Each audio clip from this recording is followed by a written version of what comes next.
नहमदुहु व नुसल्ली अला रसूलिहिल करीम अम्मा बाद। मेरे मीठे और प्यारे इस्लामी भाइयों, मौत एक ऐसी अटल हकीकत है कि जिसका इनकार आज तक किसी ने नहीं किया।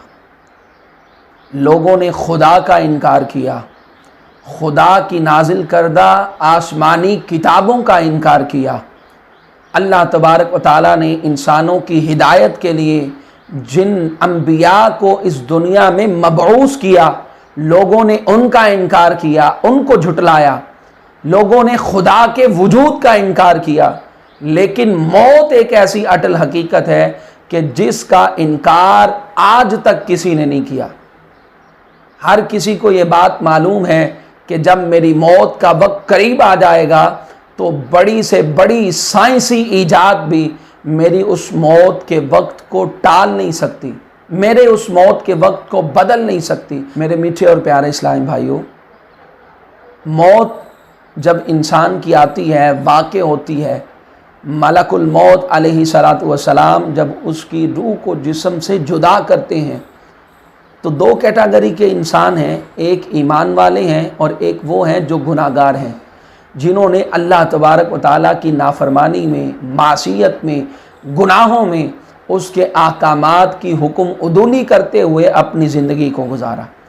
रिवायात के अंदर मिलता है कि नेक इंसान की रूह को इस तरह से कब्ज़ किया जाता है, फरमाया जैसे एक छोटा बच्चा अपनी माँ का दूध पी रहा हो और वो पीते पीते सो जाए, और उस बच्चे के सो जाने के बाद जिस नरमी के साथ, मोहब्बत और शफकत के साथ माँ अपने उस बच्चे को अपने जिस्म से जुदा करती है, फरमाया इस तरह से नेक लोगों की रूह को उनके जिस्म से जुदा किया जाएगा।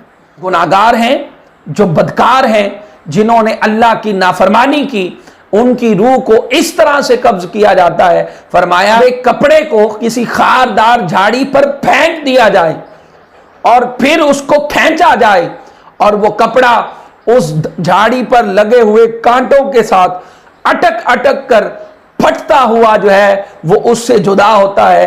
फरमाया एक गुनाहगार और बदकार की रूह को उसके जिस्म से इसी तरह जो है वो तकलीफ के साथ जुदा किया जाता है। मेरे मीठे और प्यारे इस्लामी भाइयों, जुमातुल मुबारक की बाबरकत साअतें हैं, बाबरकत घड़ियां हैं।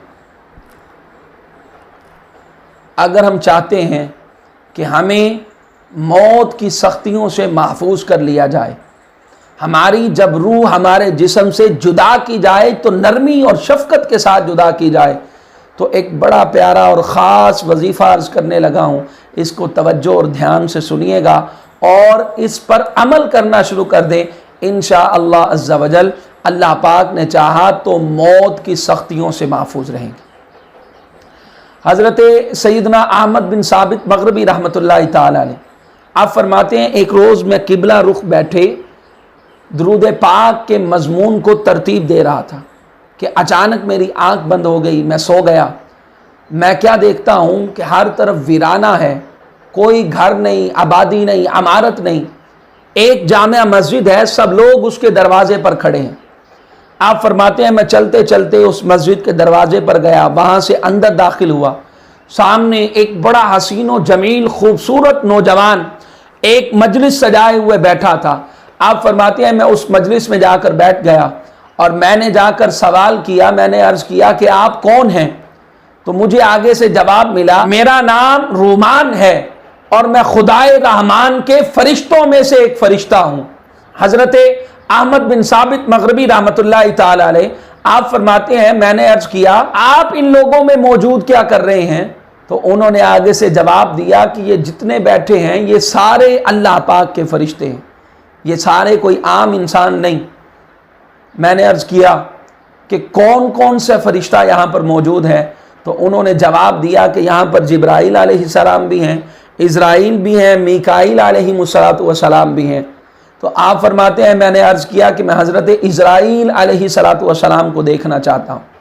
आप फरमाते हैं, मैंने ये कहा तो एक खूबसूरत नौजवान, एक इंतहाई हसीन व जमील साहिब खड़े हुए और फरमाने लगे कि मैं हूँ इज़राइल, क्या कहना है? हज़रत अहमद बिन साबित मग़रिबी रहमतुल्लाहि ताला अलैह आप حضرت اسرائیل علیہ السلام کی بارگاہ میں عرض کرنے لگے کہ میں آپ کو اللہ اور اللہ کے رسول کا واسطہ دیتا ہوں کہ آپ جب میری روح کو قبض کرنے کے لیے آئیں، آپ جب میری روح کو میرے جسم سے جدا کرنے کے لیے آئیں، اور جب آپ میری موت کا وقت قریب آ جائے، وقت پورا ہو جائے، اور جب آپ میری موت کے وقت آئیں اور میرے جسم سے میری روح کو جدا کریں، تو میں آپ کو خدا اور اس کے رسول کا واسطہ پیش کرتا ہوں کہ میری روح کو میرے جسم سے نرمی کے ساتھ جدا کیجئے گا۔